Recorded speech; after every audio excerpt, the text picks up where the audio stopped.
sesh. Let's get this over with.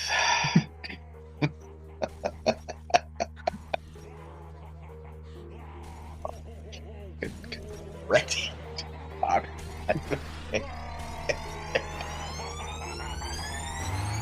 Yeah, we straight chillin', serial killing. That's right. Villains on the mic, got you reeling. 5-star rated from the floor to the ceiling. If you catch a 1-star, no time for feelings. Got a demon DJ on the ones and twos. By the name Beelzebub, so don't get confused. So grab a seat by the fire, roast them all over two. And prepare to hear the legend of the straight chillin' crew.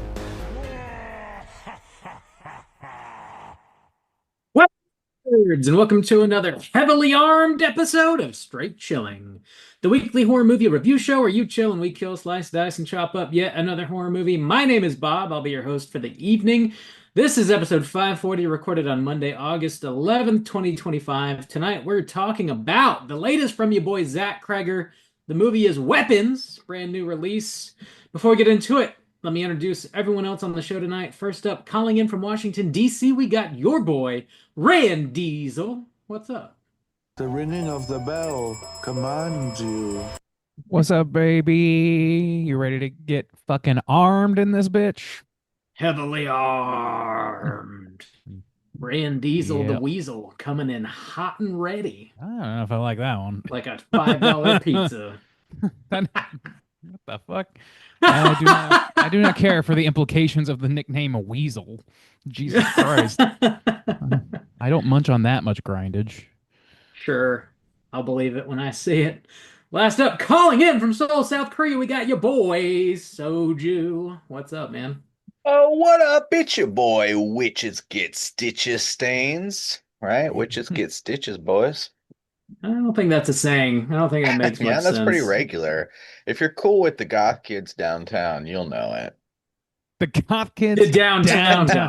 Oh, of the downtown goth Yeah, community, yeah, that Those specific south group. side goths, they don't give a fuck about that. Mm. though. No, the ones we Mm-mm. dance under the bridge. You'll have seen the Oh. video. It's The kind of a extra Christmas smelly thing. ones. Yeah, I know. A just the Christmas video. thing? Is that what? It's usually like the I don't want a lot for That is a big. Christmas. It's a. What is that, like industrial goth or some shit, kids? Some sort of weird. That's the goth kids subcategory. downtown, you know.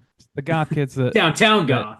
It's know that the dancing is all on the shoulders. Oh, you yeah. know? they're the ones with the Play-Doh in their hair, right? That's Oh, yeah. Oh yeah. We know about Sure. goth culture. We know all about it. You might be thinking of kindergartners. Oh yeah, Are you they're always thinking hanging of out under the kindergartners? bridges Yeah. downtown. That's where Those you find those downtown kindergartners, man. the They're really kindergartners. They'll fuck you out up there. if you're They not will careful. fuck you up. They'll fuck you up. The youths. Fuck them kids. But hey, we're talking about a brand new release. Before we get into it, Nope. we got Me and Reindeer, not We a part got- of that. I'm gonna go ahead and edit that right on the We fuck got- out of here. we got some housekeeping to get into. Let's go ahead and do it. Our September poll is currently posted on our Patreon website. If you guys support us at the $5 level or above, you get the chance to vote on a movie we're talking about this September. The theme for September is War on Satan. The three movies to vote between are Black Sabbath, Needful Things, and Trick or Treat. Bob, I think it's very clear at this point that you have sabotaged this poll, that you have taken over this poll, and I think I need to do a call to arms. I think everyone needs to punish Bob, switch your vote. He clearly tried to rig this poll, and yeah, I will Really not take this line Do down, you Bob. have any idea what the numbers are right now? No, I haven't checked in a couple days. But still, you know it's wrong. Whatever they are, they're just wrong. Well, things have changed. Something you just know. Oh, things have changed, huh? Oh, People Things have finally changed. got wise to your tactics, huh, Bob? What's most important is that Black Sabbath still has no votes whatsoever. Oh, So see, that's there it is. See, that there is it not is, shit. Bob. See, Fucking- there it is. There it fucking is. A. Trick or Treat, second place with 47% of the vote. Mm. Now Oh. on top, You got Needful Things with 53% of the vote. Man, this is Bob, why I don't think we've ever had a poll that just had 0%. I think you need to admit that there's some fuckery going on here. Black Sunday I- has some votes, maybe. Black Black Sunday, Sunday. Bob, Maybe is you that chose even the a wrong real movie. film? Black Sunday. I made it up. I put it on IMDb I and don't people think just so. believed it. Again, Bob put the wrong movie on the poll and refused to change it. So let's punish You know, him. we're living in a society. Take all his votes away, I think. In a society. Get your votes in before the end of the month. We'll see what we're talking about this September. We're dropping mini casts every other Friday on Patreon as well. We have one dropping on the 15th this Friday. It's actually a long, it's really just a podcast. It's a little over an hour long. You got your boy Soju and myself talking about the best horror movie releases of the decade so far, because we're only halfway through. We wanted to reflect upon the past 5.5 years of horror. Yeah, fun. what a 5.5 years it's been, boys. But yeah, 25 top 25 lists from me and your boy Bob. Your boys. Yeah. I love Are doing back in town. like very micro retrospectives. This past day in movies. Best 25 movies of 5.5 day. years. I know you're Yes. getting old man, but you know, best 5.5 horror years is pretty films. significant. Not at my age. I can hear my bones rattling from way Just a back when. blip.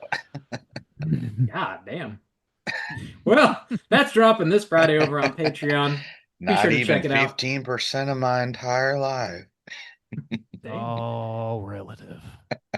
We got a brand new Patreon supporter we got to give mad Ooh. shouts outs to. All right. A big, gigantic, hearty thank you to Shaboy Jimmy for signing up on Patreon and showing us some love. Every dollar you guys contribute goes right back into the show, as is tradition around these here parts. We are the Straight Chilling Salute. This one goes out of jail. Slap my ass. Well, I really wish I could have understood the name that you just said because I missed it the first time. Too. Is it spelled Jaahhh? Yeah, it is. Oh, yeah, good. that's a really good guess. Look, Good for you. I'm really good with foreign names, so I know that about you. I know that about you. it's well known. Yeah, big thanks, Jimmy. That is all I got, really. You guys have anything you want to plug? Not a thing. Bob, All your house right. clean? Yeah, squeaky ass clean. His house is clean. Let's get into the main event. We're talking about weapons, and we're kicking it off with the back of the box. What's on the back of the box?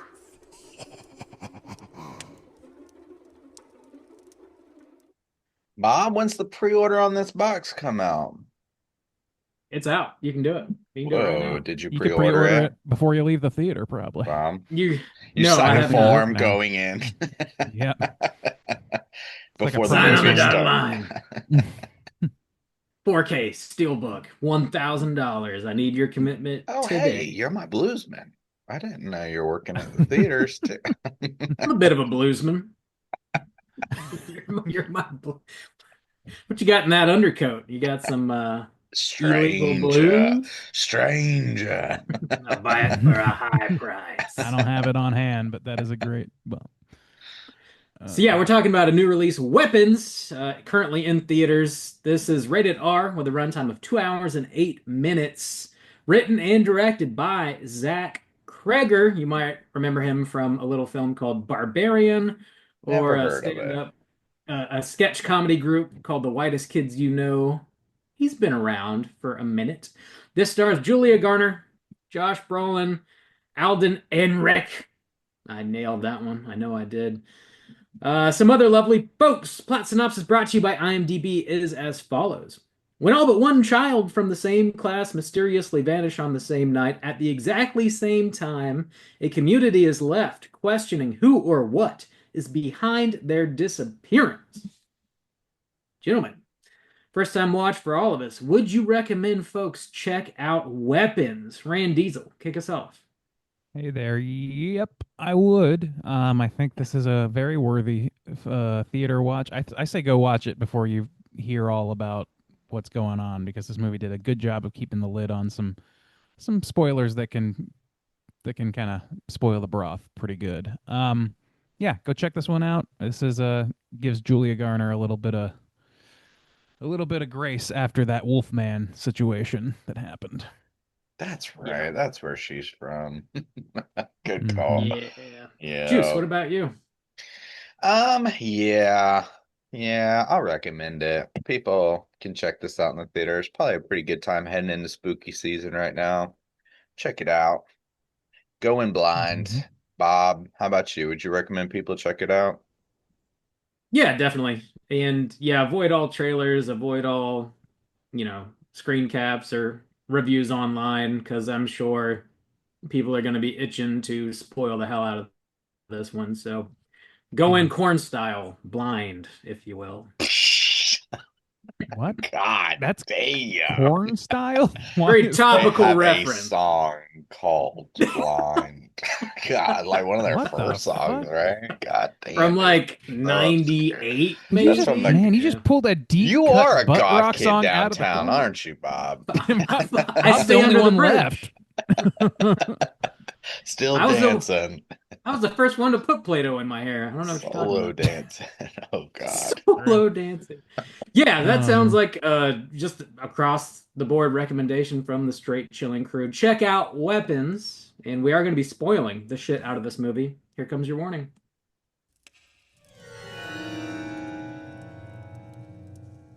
Spoiler warning.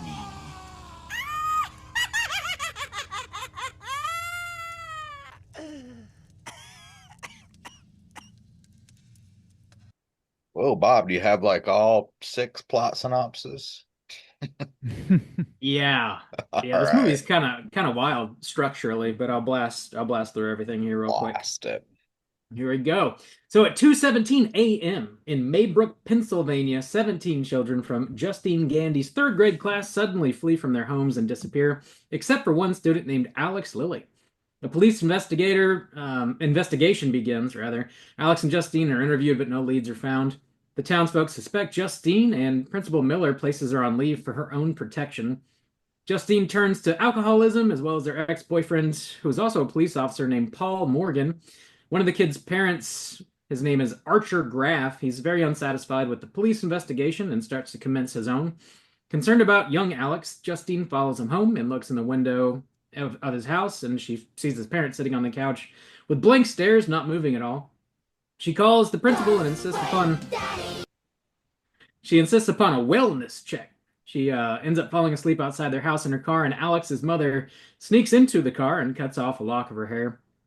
Archer uses various ring camera footage to triangulate the missing kids' paths and narrows it down to a small cluster of houses. James, who is a homeless drug addict, ransacks Alex's house and discovers his parents and the missing kids are all just chilling out down in the basement. He goes to the police station to tell what he saw, but primarily to collect a $50,000 reward. Paul, who previously had a negative encounter with James, chases him off. Paul ends up catching James, who convinces him to go to Alex's house. He goes inside and leaves James handcuffed in his police car for hours. He later emerges and pulls James into the house. At the school, Principal Miller is visited by Alex's bizarre Aunt Gladys. She says his parents are very sick and can't meet, so she's there on his behalf. Miller insists he must still speak with Alex's parents. That weekend, Gladys shows up at the principal's house and performs a ritual, causing Mr. Miller to murder his husband and also take chase after Justine. Miller finds Justine at a gas pump mid-argument with Archer and attacks her. Archer tries to fight him off, and Miller is ultimately struck and killed by a car. Archer notices Miller was running just like the kids in all the footage he's been watching. He shows Justine the map he drew, and she says Alex's house must be where all the kids are located. In a flashback, we see Alex's Aunt Gladys, dying of cancer, show up to his house to stay for her remaining days. She brings a strange plant with her and hypnotizes Alex's parents, sucking the life out of them to heal herself. It helps, but is not enough, so she tells him to bring items home from all of his classmates. She threatens to kill Alex's parents if he says anything to anybody about it. Gladys performs a ritual at 2:17 a.m. to summon all the kids and hides them in the basement. Back in present day, Justine and Archer investigate the house and are attacked by Paul and James. Justine kills Paul with his own gun.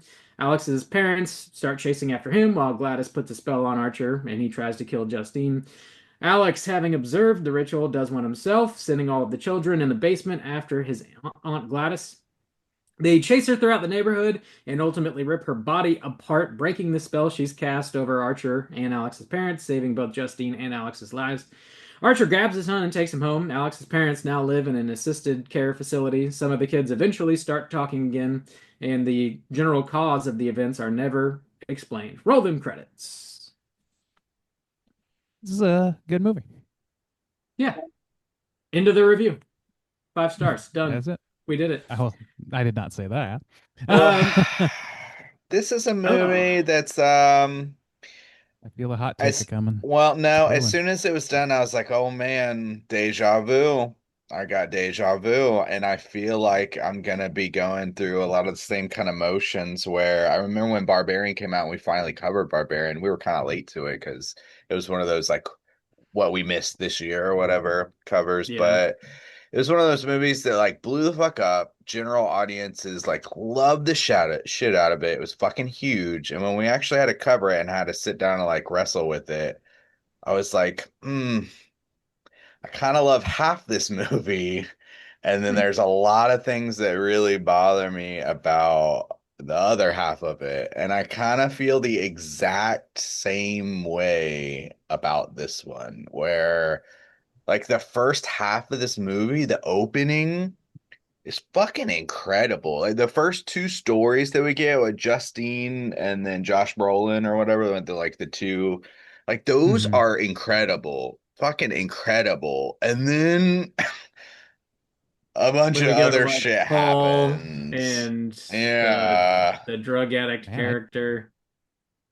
Yeah. I didn't feel that. Yeah, man, I didn't really either. I Well, don't then like I'm gonna be that guy again. I don't know, like to me, like there's actually only a fan. I do have some things about this movie. It's mostly like story beats and stuff like that didn't quite land for me. But what I liked about this movie, especially when comparing it to Barbarian, is I watched this in a crowded theater. I don't know about you, Bob. Juice, I'm assuming you didn't. Did not. But like Yeah, it was a packed house for me. it was very packed, and I'll tell you this: for the second time, Zach Kreger has produced a film that is, by any reasonable metric, just like definitely a straight horror. But there were like probably 5 or 6 theater busted out laughing moments, like some pretty solid laughs that this movie got that are just like I would say even like I kind of thought they stood out a little too much in Barbarian, and this one I think they're so well embedded into the horror that it's a nice relief of tension, and I don't know, man, I really enjoyed how that balance was struck in this one. I think it's a better balance than Barbarian. I think I overall would this is, I would say I probably think it's a better balance as well. I I think think I would agree to that. I think this is just a better movie, kind of almost in every way than Barbarian. And I like Barbarian. I think the hype train on Barbarian was like just rolling a little too fast for its own good. And that I don't know may have affected I could see how I that felt about happening it. here generally, Yeah, but I don't know. I haven't looked into it too I deeply, but I do know there was like originally a lot more comedy in this, and I think he like did a second cut of it and sort of got rid of some of the beats that like when they were Mm. showing it to test audiences that they weren't laughing at. So I think he kind of combed through and kept the beats that landed okay. the hardest, I guess. So like maybe that helped. Like there was like maybe 2 or 3 moments where I laughed. The biggest one for sure was like when when Gladys is just running through the neighborhood screaming from those kids, man, I like couldn't stop. I thought it was very funny. But yeah, I think Really? You thought that was yeah, really funny at the end of this movie? yeah, yeah. No, I thought it was funny and cathartic a little bit. I thought like Oh the yeah, funniest definitely. part to me Um, was and this is just such a small moment. I don't know. I'm sure it was intended to be humorous, but I don't think it was meant to be like the standout moment. But Josh Brolin has that nightmare. He has, a lot of nightmares in this movie. Some Mm. good shit comes out of that horror wise, especially in his case. I think like it stuck with me pretty good. And he shoots Bolt up right after his nightmare. It's very fucked up, and it has like this big stinger or whatever. And almost instantly he says the thing that almost any normal person would, but nobody ever quite does in a movie, which he just like sits up and goes, "Oh, what the fuck!" Just the way Yeah, the way he says it, it's just so like it's just very honest and very like it's believable. Yeah. It's- Now, like that's okay. Yeah, Yeah, it's that's very okay. believable. That feels natural. Yeah. it felt natural, but also like it felt like almost like undignified, kind of, considering how like high concept the just fraction of a second before was.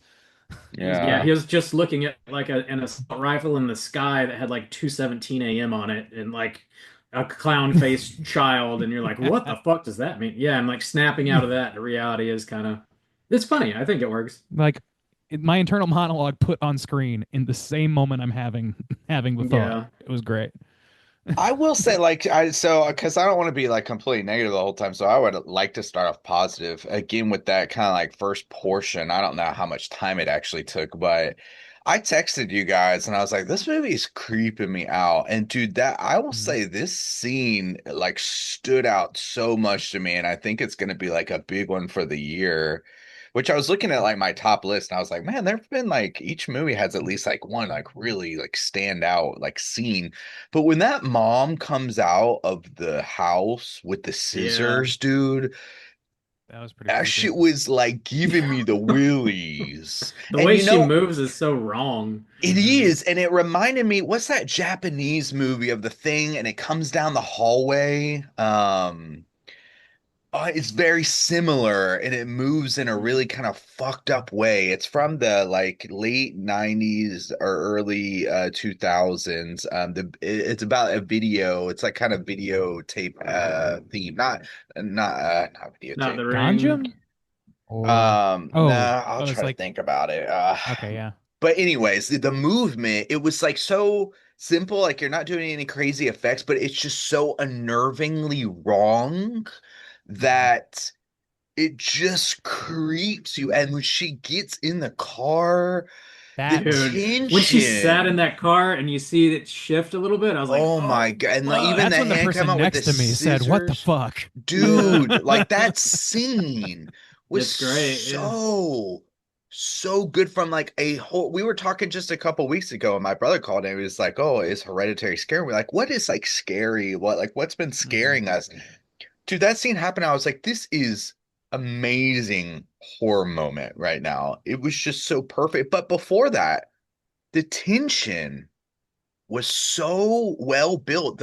The intro to this of that little girl describing what happens was like the perfect blend of this like local folklore shit you spread around at the school, but the kids like getting out of their house and you're like, it's so unnerving and it's like in the middle of the night and it just builds this tension to that kind of moment. I was like, this is fucking amazing horror right now. And I feel like so much of what that first 40 minutes built up and what I was just so impressed by someone who watches fucking horror films every week for years. And then then the next 40 minutes happened. And I was and like almost all the tension was gone. Like the story when we jumped to Paul and like the the crack head or whatever, and dude, there's like no tension in that until they go back to the house. But like 20 to 30 minutes then just get spent on this like bullshit filler for a movie that ended up being like a little over 2 hours. I was like, I did not need this huge gap that just to me killed the tension. She killed it. I I don't was know, so man. disappointed. I thought that all of the segments were pretty solid in their own right. I think there are definitely some that are my favorites. I think that the first two really like set the tone, and I think that's fair to say. But like I liked whatever Johnny the Hobo, and I liked seeing like the cop story or whatever. Like there's a lot of story going on here about like the interplay between different parts of the town. It's almost got this like truncated The Wire sort of thing going on where you're seeing things from all these different perspectives, and you're it's not just the story being re-interwoven with itself. It's also like showing just like revealing motivations in a way that makes them all feel like they belong in the same world, and it makes a kind of sense why the things that happened outside of the unexplainable parts. Um, yeah, I don't know. The problem for me, one of the problems I had with this movie, if we want to get to problems, was the very, very ending, like where they're like it's just Josh Brolin and Matthew walking, and I think it's at least one of the kids, and this the narration ends with, and they even say some of the kids started talking again, and that's just where it ends. It felt very sudden. I don't know if guys felt that way. Not really. I think the death of Gladys was like a great sort of, exclamation point on the movie. And like, he got his kid back and he was sort of the I just don't main think that driving narration does force. much. Yeah, I guess not. I mean, I No, didn't I need mean, more really, but I thought it was all right. I'm unsatisfied with the ending too, but even like the idea, like the whole thing with like Gladys running away, like honestly, with the way the movie started so strong, like that narration and that little girl setting it up as this kind of like folktale, and we know like shit's and because she even says at the very beginning like, oh, nothing, people, the cops were embarrassed because they couldn't explain it, so know going in like, okay, there's not going to be some explanation. Like I honestly, like if we're keeping it in the realm of horror and not trying to do this like slapsticky like type of comedy shit, like I almost wish like Gladys got away, or Gladys like somehow like man, there's no answer in the little girl house to talk about. You could still have like the kids stand like, yeah, they got their kids back there standing around like catatonic or something, but like why are they that way? And like where did Gladys go? And she's still like lurking out there in the shadows, and the community literally like has no idea what has happened or anything like that. I don't know. I also was not satisfied with most of the ending. Like I didn't find her running. And maybe the kids busting through the windows. Like maybe I'll give you that. Mm. Like that The was like chase was quite fun. ridiculous. But like her herself, I was like really honestly mostly disappointed with what we ultimately got out of Gladys, especially when like again with the setup where it's all tension, you're like not really sure what's happening. And then when she kind of like shows up on screen, she's kind of hamming it up a little bit. And I'm just like, I found her to be pretty I creepy, thought honestly. so. The Yeah. way, like the first, well, I guess I don't think it's the first time we see her, but whenever we finally see what she looked like when she first got to the house, when the kid's like creaking the door open yeah, and she looks like she's dead, basically. yeah. And then like seeing her get like a little bit better, but still looking pretty rough after she sucks like the life force out of the parents and stuff. I thought the way that she almost had this like creepy clown kind of vibe, I found it really off-putting and effective, generally speaking. And it does get like super goofy at the end, but I think that really just comes for the end for me anyway. I think up until the end, where like she's running for her life, I found her to be pretty fucking creepy. And like when she's threatening Alex at the dinner table and like makes his parents start stabbing themselves in the face with forks and shit, like she's very Hmm. I mean, she's not fucking around. I don't know. Like she had a The certain kids like segment. Oh, sorry. just a certain like power over the situation that like even though she looked a little goofy, I thought she was effectively scary. I thought it was good that she was goofy because she was goofy to the eyes of the public, and to me, Yeah. I thought when I saw the kid, this is the one thing because I had to look up graphics to put into our promo stuff. Like I did, like I was trying to avoid spoilers, but I had to look that stuff up. So I saw an image of Alex with like the clown makeup on. I was like, oh In the man, this is gonna be dream, spooky yeah. clowns and stuff. And I was glad that it wasn't quite that. It's still a similar effect, but it's like at least it's like it's a facade that somebody's putting on, but it's not intended to be a clown. It's intended to be like distracting to the point where you don't like focus on anything but like what this weird how weird this person is. Like it reminded me of Lost. There is this segment, this is weird, but there was this segment where it was a flashback of Sawyer's where he's running confidence games on people, and he explains to somebody, he's like, yeah, you put some like bandages on your face and stuff. People don't remember what you look like. They only remember that some guy that looked like he had his ass beaten. And I feel like it's the same sort of like hiding in plain sight sort of thing. I had that occur to me in the theater. I'm like, yeah, this is how she goes out in public. But when she's at home with Alex with nowhere to go, she's just like this scraggly, and her voice is so threatening. Like even when she's not saying anything of importance, it's like very like. But when she's speaking to somebody where she needs to put on a facade,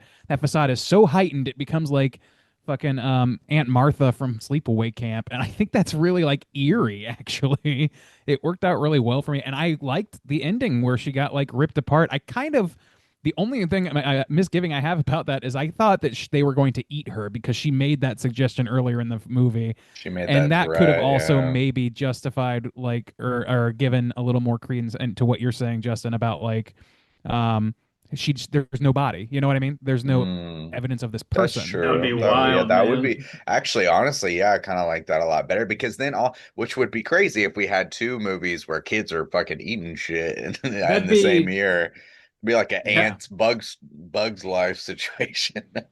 That would be like Always an happening. inverse Gretel and Hansel type story too, which this movie was Yeah. already kind of giving me Yeah. that vibe. But well, yeah, that would be kind of sick, I kind of honestly. thought If that's what was happening when they And were then like all up that's like the on her. trauma too with the kids like stuck around. Like, do they want to talk after they like, yeah, if they like, ate him, yeah, Well, that's yeah. yeah, that actually, that's a too. much better ending, And honestly. like Alex was the one she said that to, and he's the one that cast that spell too. So like Yeah, the whole yeah, it time that would was be in happening, I was his like, mind. they're gonna Yeah. eat this woman. Oh, that's much better. Yeah, it's just because that's like really disturbing from like the kid's point perspective too. Because one of the things I was like, with the kids running away and stuff, and then they're just like kind of down in the basement. And the thing with the whole like sucking the life force out is there's no very strong visual effects to what that's doing, other than It's they're just like, implied, yeah. yeah, it's just Yeah. kind of implied. And I kind of thought that that was like a missed opportunity too. And there's another thing too, which they did like some in Barbarian, and there are these moments which I caught on like almost in the very beginning. There might have been other ones that I missed before that, but the first one was when Justine was in her dream when Alex has the face. Because I even took a picture of my phone. I was like, oh, this might be important later. But on the board in school, they're like, there's this thing, and they're learning about parasites, and it's got like all of these like different things and one. But then it comes Mm. up like several times again, like in your face, the principal and his husband when they're sitting down and they're watching a documentary about the Yeah. ants getting the fungus and They everything do that like that with play the that a little parasite. hard. I was like, yeah, this is one of those ones where like you're not respecting the audience, like you're fucking throwing in their face, and it doesn't even really matter. And I want to kind of go back a little bit because touching on that point of like putting in shit like that doesn't really matter. We're gonna like force this like parasite idea. She's like a witch, and like, yeah, she's stealing the life force, and like that's parasitic. Like I get it, but like though that's not necessary for us to understand what's going on. And the same thing when like we were talking about like, oh, Paul's story and how it feels like they're interwoven into the community.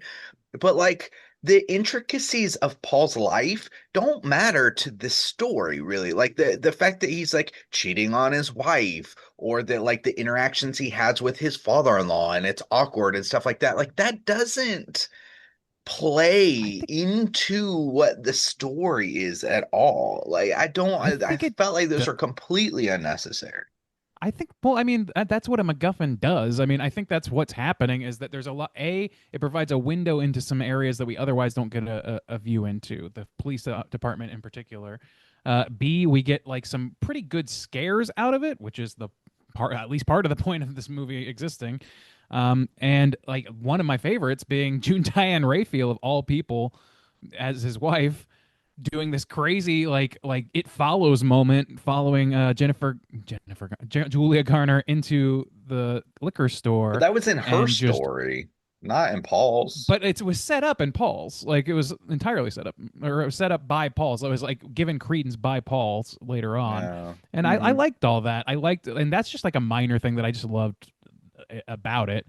I liked the windows into different areas of this and how none of it quite fully explains things.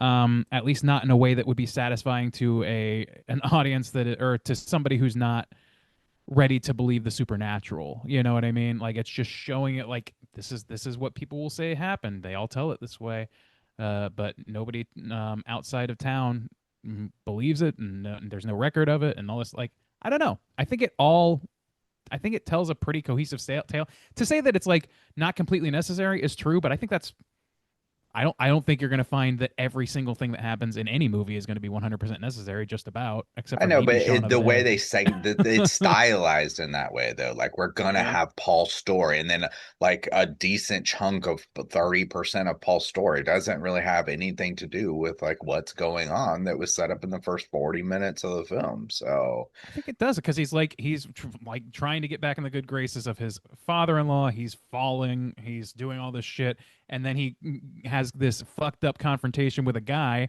that leads him directly to where things are happening.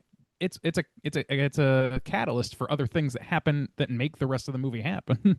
mm, Like, Yeah, he can you wouldn't write around go. it? Sure, you can, but I He think wouldn't that be we in get a lot out of Alex's that. house without the junkie and like their interactions. So like yeah, it, I know. there are I think some there's more things that are straightforward ways to fluff, get but there, honestly. But yeah, I do like this sort of non-linear, abstract kind of way of telling a story. It seems like Zach Kreger so far, I mean, he's only done the two movies. His style is very much that mixed with like a Seems little like bit it. of strange comedy, which makes sense because he's a comedian, yeah. comes from the Mhm. comedy world. But like, I don't know. I do see that he's sort of brewing his own style. He's got like a strong voice like right out the gate, similar to Jordan Peele. I don't know that he might not be quite as fine-tuned as Jordan Peele is, but them both No, coming I from wouldn't say so. comedy and having these like really strong, original feeling horror voices is just interesting and compelling. And I do like this though overall. It reminded me of Pulp Fiction was the first thing that came to mind when I was watching it. Sure. The way they segment these stories, and similar to Pulp Fiction, there's we all know Tarantino likes his dialogue, man. So there's fluff in that too, but But Kreger's it's not. enjoyable. It is enjoyable. I enjoy the fluff in this movie as well, but it's not like Tarantino level by any No, means.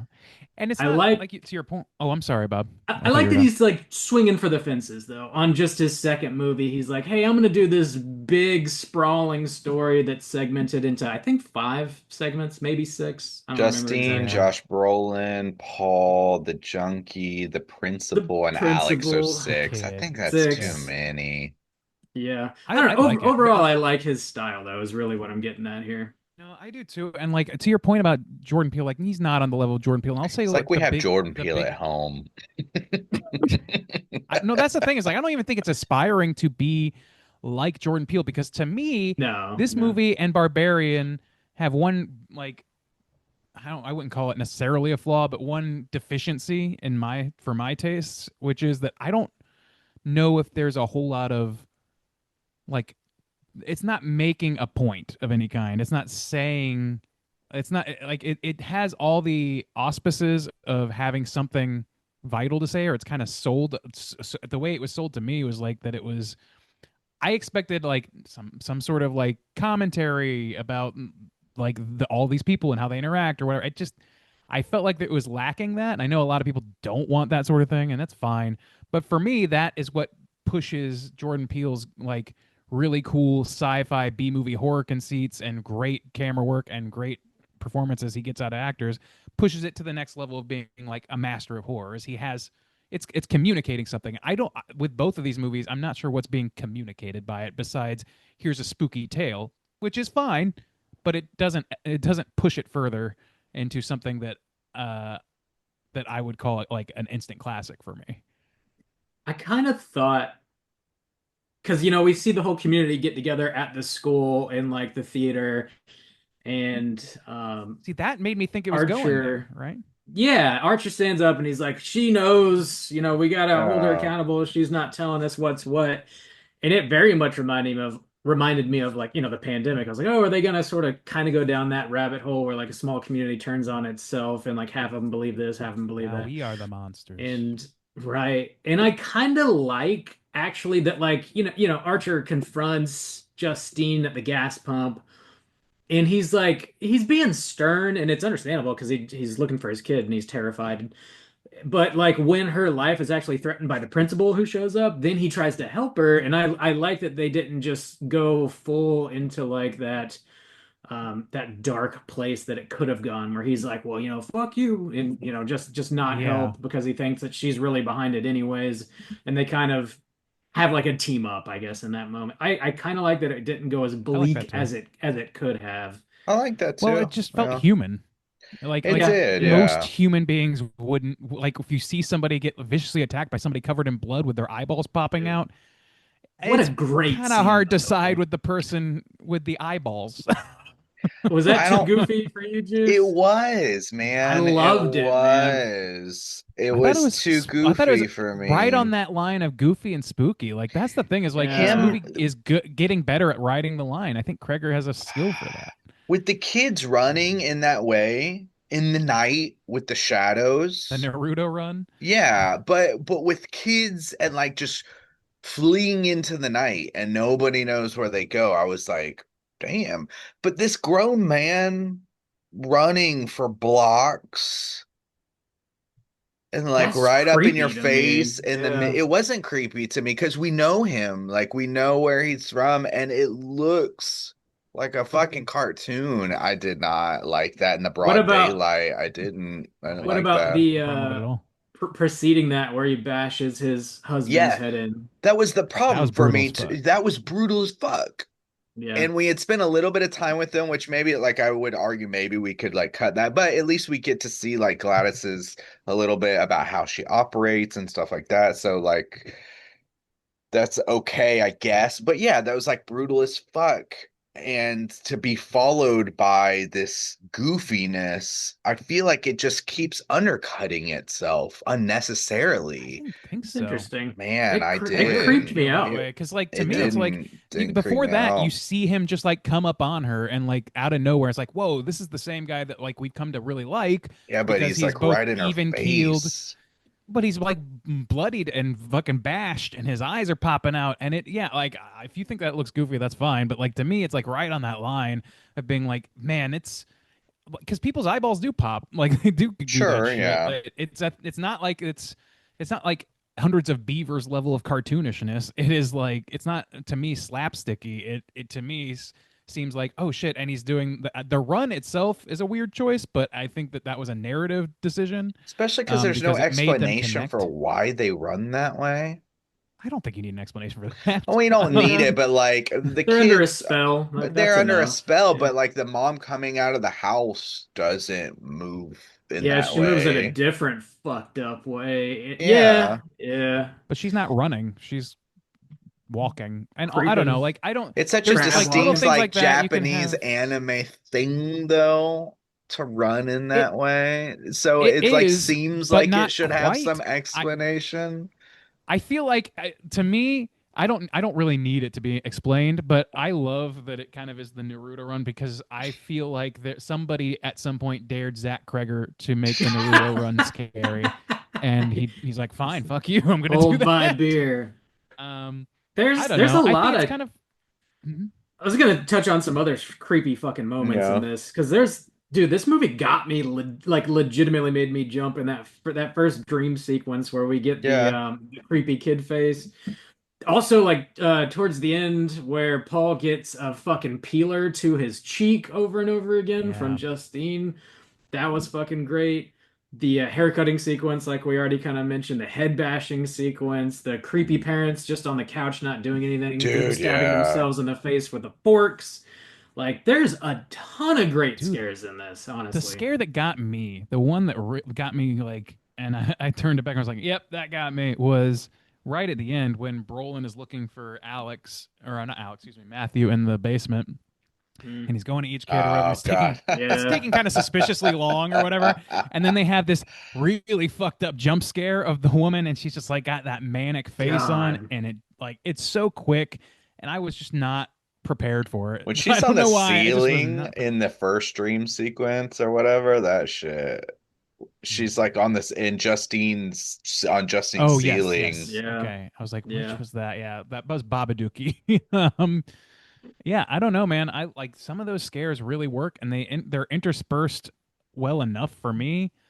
Do I think they could maybe have had a few more? Yeah, but I think they made up for it by giving me something to giggle at too, and like the way people talk, and like like it all felt natural enough, but also um silly at times, and in a way that I appreciated, that gave it some levity in the midst of some what's ultimately a pretty tense film. Like I felt mostly tense through most of it.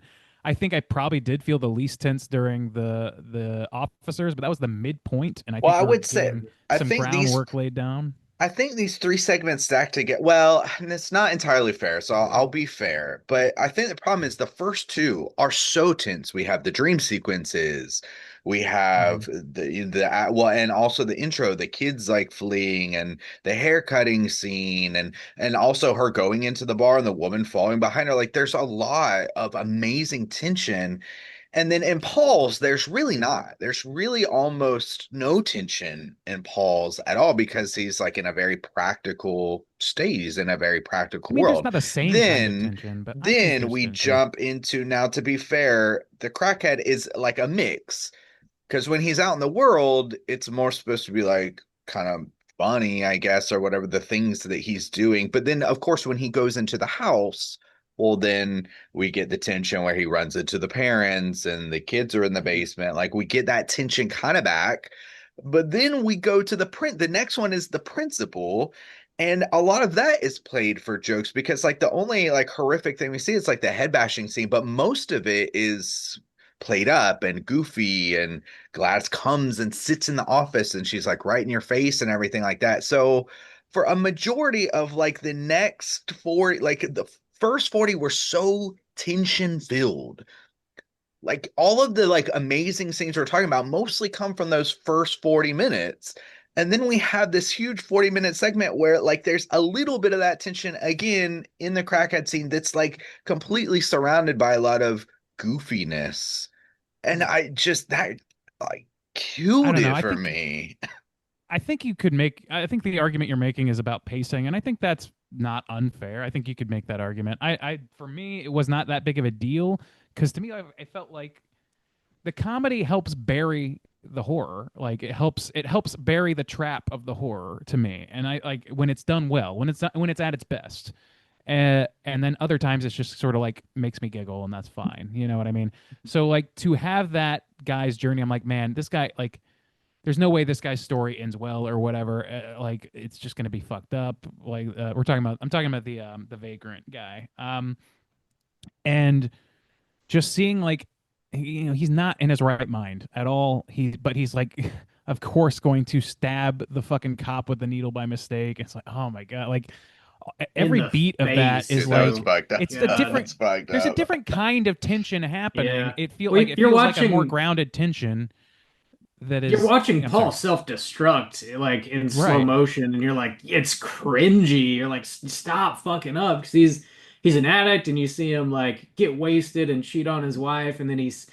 pricks his finger and then punches that dude in the face, and it's recorded by the camera on his cop car, and then he gets stabbed in the face. It just gets worse and worse for him, and you're like, Hmm. Jesus It's Christ. like to the point where he's so desperate to fucking fix his life that he's willing to pursue a lead given to him by this guy who just stabbed him in the face, this drug addict who Yeah. just stabbed him in the face, telling him what I think would be a spurious claim by most standards. You would need some I think anybody who's not desperate would need convincing, more convincing than he got that it was something to be taken seriously. But he was like, well, if I fucking find these kids, then I'm a fucking hero. And Also, like, too, what are they gonna Jimmy do then? has, or what is his name? Jimmy. He's got a phone.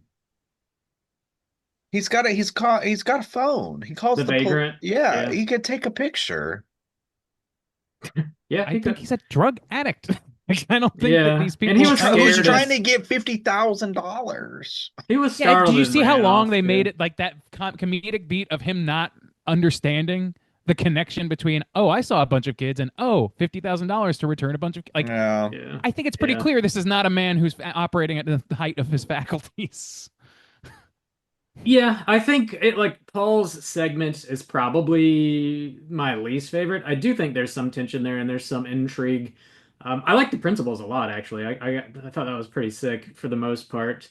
But I could see Mhm. how, like, yeah, it does feel like the movie's pumping the brakes a little bit, and it probably does so for a little too long, to be fair, in that sort of I the think middle of the movie.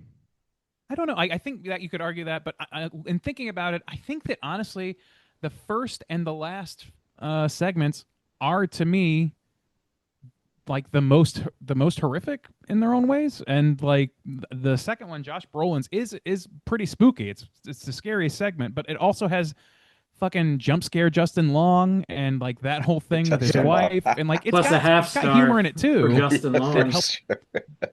Like I don't know. I think that like it's smart to bracket your horror movie with the scariest parts. I think that Well, it's fair to say it's that not. maybe there's too I much think lull, that the but beginning. Yeah, I mean, but so this movie came in a little over 2 hours. I think I solid for me. I think a solid 15-ish minutes could have like I think you could have consolidated the Vagrant scene and Paul's scenes. Like I just don't need to see Paul on the phone with his wife and her coming home and like those kind of like maybe I honestly think he should have served more for like the investigation of like where people are desperately trying to find these kids and like they have no hope or something more on I don't know, but like I think 15 minutes at least could have been cut from this film without like so to make it seem like there's not such a huge gap between the horror tense moments. Because I I think just that's a don't think fair. there's really any horror in Mhm. Paul's. Like maybe there's some tension about like, ooh, what's again, but not the horror that we just set up and like lived in for 40 straight minutes. Well, because I think to your point, but also against it a little bit. Like those two segments are directly next to each other. They interweave together at their endpoints. Like we get to see uh the vagrant coming up and Paul like goes after him again, and then we see how the vagrant got to that point, and then we that kicks off the next part of it. So to me it kind of is the same, like it's part of the same tale. You can argue that you Yeah. don't need as much of it. I think that's perfectly valid.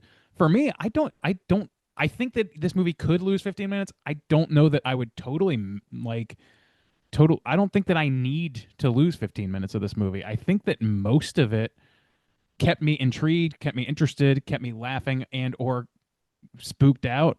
And you know, I don't know. I was very impressed with the genre blending and with the way things interconnected.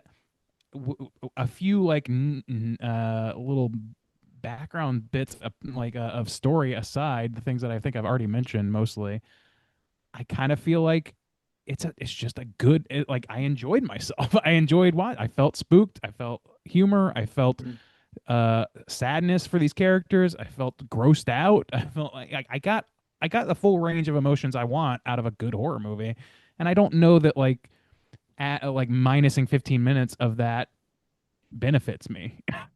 I think even when you have a segment where there's not a whole lot of like, horror stuff happening, I wasn't bored really because the characters are well written and Mhm. they're dealing with various conflicts throughout the town. So like I'm The still drama works enjoying the too. story. Yeah, I'm not really bored. I don't really find myself like missing the horror, but when it comes back, it is a nice like ramp up in tension. But I think they're all just written so well. I'm not bored Yeah. at all. And the acting across the board, I think, is fantastic here. Honestly, I think everybody does a great job, and it's just a reminder, man. After watching that Wolfman movie earlier this year, Dude, where yeah. like Julia Garner, is it Julia Garner? I'm gonna second guess I myself always every say time I Jennifer, say but it. it is Julia. Julia Garner is she's like such an amazing actor, and like seeing her in Wolfman, it's like, oh wow, if that's the first thing you saw her and you'd be like, this girl is not God. happening, but she's fucking incredible in this and everything else, really. Yeah, Um, that's like such an outlier for her from what I've I think seen. it's But a director issue and not an actor issue does seem there. that way. Yeah, I don't know, Josh man. Brolin does a great job too here. Dude, That even all like Paul, did. like the actor who does Paul, like we can you can say like a lot of things, but I think Yeah. his performance is good. I Yeah, mean, no, the I don't know. performances were good. It's just it's weird too though because it's so weird that I had the exact same problem. Because when you look at Barbarian too, it like really, it's so weird that he feels the need. Like I don't have problem with genre blending. I don't have a problem with comedy. It's so strange that in both films he like goes fully 100% dedicated to the horror aspect in the first part in both. Like the first part of Barbarian, there's nothing funny about it. It's so tense and full of this like dread and uncertainty and like what's gonna happen, mystery. And this is exactly the same. You get the situation where like the intro and everything builds this like mystery. You're constantly wondering what's gonna happen. It's amazing dread, such great horror. And in both films, around the midway point, he feels the need to like pivot. It's That almost Justin Long drop and it all yeah, changes. exactly. It's almost like the kind of person who like maybe it's the comedian in him where who I can't remember. Maybe it was like Robin Williams or somebody talking about like comedians and how they just like can't give you a straight answer. So like sometimes comedians become exhausted because they feel the need to like always be on, to always be and this movie almost feels like a kind of representation of that. It's like he almost like can't help himself, but to then like I'm being too serious. Oh, I'm like being too tense. I'm being too horrific. It's very frustrating for me because the first half of both films are so committed to that. Like I mean, 100%. No comedy beats at all in like the first half of both you could films say that about and Get then it Out. pivots. Yeah, it just Like doesn't bother me. Like, like sure. your place setting, you're setting the place of the movie you want to the story you want to tell, and it's in like in a broad sense. And then you get into the nitty gritty, and in the nitty gritty is where you find nuggets of humor and silliness, and I think that's perfectly fine for considering the main goal of the movie is I not. think Get And Out I has also think that more again, it sets a balanced. trap. I think so. In Get Out, you have the kind of best friend who serves as the comedic, a Relief. consistent comedic Hmm. beat throughout. So like we're introduced to That's him in the fair. like this both films. The first half are so dread horror induced like 100% commit. There's no it's no consistent blend. It's like and here's the halfway point of the movie. Oh, by the way, this is gonna have comedy in it. It's like what? It's so strange to I think me. Barbarian does that does a worse job at that what you're describing, and I think that this as a marked improvement to the point where it was not a problem for me. I actually think that it can be beneficial to do things to some extent that way. I also think that it's not there are characters that lend themselves more to comedy, specifically the vagrant, like because he is kind of addled. um and other than that, like Paul, you can argue is like is disconnected from both of those things a little bit more.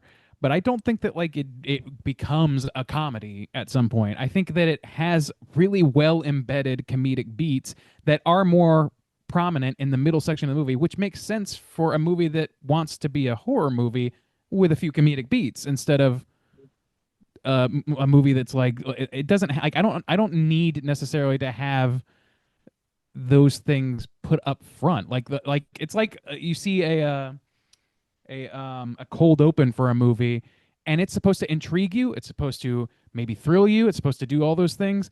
Unless it's a comedy and like outwardly a comedy, it's not going to necessarily make you laugh. That's going to come when you get introduced to more characters, some of which are on a different playing field and need to come up and rise to the level of that intrigue at some point in the movie. And I think that maybe the order of it causes a problem for you or whatever. But I didn't really feel that, I guess, is what I'm trying to rationalize. I was very down, like, just kind of gave myself over to the movie and was ready for the roller coaster ride wherever it went. And like it all felt pretty natural to me for the most part. I think it's just personal preference, I think Yeah. is Yeah. And primarily what it also, comes Yeah, like, I'm down it's thinking to. about weird like to yeah, long too. legs. Oh yeah, I long was thinking legs. about long legs, like because these trailers had a similar effect on people as the long legs trailers. I would argue that they're both like really well marketed films because they really intrigued people. They didn't seem to, at least from what I saw, because I still avoided it in this case, they didn't seem to give a whole lot away. people like it gave a very good like elevator pitch for the movie. And then the difference between those two movies is you get into fucking this movie and it's got a range of emotions for you to experience that allow things to be hidden, allow snares to trigger and traps to set and all those things. In Longlegs, it is dead fucking serious the whole time, and when you're laughing, it doesn't feel like it's intentional. So Yeah, like, it doesn't think feel that like it's like movie. a surprise candy. It feels like it feels like a lapse in horror. You know what I mean? Like an unintentional Unintentional. lapse in horror. Yeah. I think that movie is just not written nearly as well as this either. So, like, not to spoil Long Legs, but like in the climax, you're like, you're not even playing by your own rules anymore here. Like, it just doesn't make sense. And Yeah. that's really what So takes yeah, me out of this that this movie. sets up But, its rules, yeah, and stays consistent. Yeah, this is definitely Yeah. better than Long Legs. So I don't know. Yeah, I think so too. any other I don't know. major points you want to hit before we land this here plane? No. Nothing major comes to mind. All right, well, let's do it. Let's rate.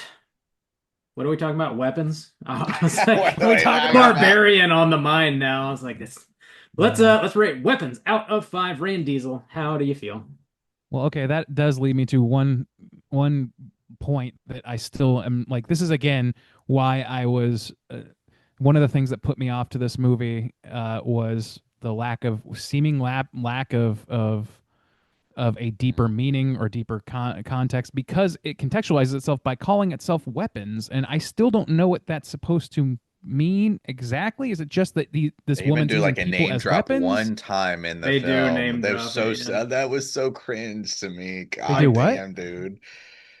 They They like do name the drop. name drop, the title drop in the I in guess the I missed film. it. Archer's describing how the principal was like running at Justine, and he's like, "Yeah, it's like a heat-seeking missile, like a weapon locked onto you or Like something." you're And- I using completely people glossed as that. weapons or something. I was like, Yeah, oh yeah. my God, Oh, dude. see, I missed that. We're the See, I don't like monsters that. now. Dude, that So I paired guess I with don't like the it for a whole new Parasite reason. thing, yeah, I was like, Jesus, this dude cannot trust his It audience. would have been called Parasite if that movie hadn't won an Oscar 2 years ago or whatever. I didn't So, find it like, egregious. Like, It I was didn't need it, but I was like, cringe. whatever. I don't. If I had clocked it, which I just didn't. I guess it was too subtle for me, or I was still like dealing with Your Benedict fear Wong's boner. not yeah my fear boner. I was still Gotta trying to take care conceal of my fear this. boner.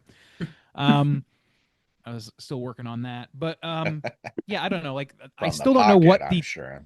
is that really it? Like, because like I felt like it was implying something greater than that, and especially when part of that dream sequence featured a fucking AK-47 with the clock. Yeah. Like, Mhm. I understand dream logic, weirdness, or whatever, and it can be just clocked up Oh, to that. yeah. But it seems so fucking intentionally making a statement, but Mhm. that statement appears to be true. nothing. So like that's my like probably biggest gripe with this movie. But ultimately, I just really had a good time watching it overall. I don't have a lot, like, experientially. I enjoyed the hell out of this movie. I don't think that it's bulletproof like some people seem to be thinking it is. And I think you've raised some reasonable points, even if I don't agree with a lot of them, Juice. But for me, it's like I just enjoyed myself, and I think I enjoyed myself more than I did with Barbarian.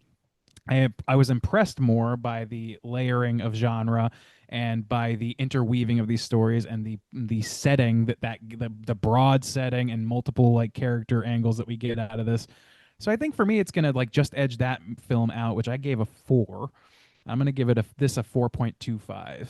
I do think that there's room for improvement. I don't know. I think that in a year or two, when I go to rewatch this, because I'm sure I will, it stands to raise or fall significantly. I think it's a very, very fluffy rating I'm giving it right now. But that's just how I feel about it right now. I'm enjoying it quite a bit. And like, I feel like there's going to be a little bit of a hype train derailment on this movie, like Long Legs did, like a few other movies have recently. But yeah, I don't know. What can I say? I'm for this moment, I enjoyed it. I enjoyed being in a theater watching it. I enjoyed the belly laughs, not belly laughs, the big chuckles that the audience got out of a few things, and the big scares, and somebody next to me like a couple times yelling, "Oh, what the fuck?" and like all this shit. Like, it was great. I had a good time. That's it. 4.25 from Rand Diesel. Juice, how do you feel? Yeah, I mean, I think I feel frustrated from this. And one of the things that like I've learned about myself too is like I almost prefer a mediocre movie sometimes over a film that has so much potential and it kind of misses the mark. It just feels so frustrating, like I feel like that's what mediocrity is. well, I no, mean, I unless yeah. just I just like I almost can see a cut of this film that exists fully in this way that just like really impresses me, like just kind of blows me away from start to finish. And I think it's tough when so I went in this movie completely blind. I've been trying to really not watch any trailers this year or anything. I didn't know a single thing about this movie going in. Didn't know anything.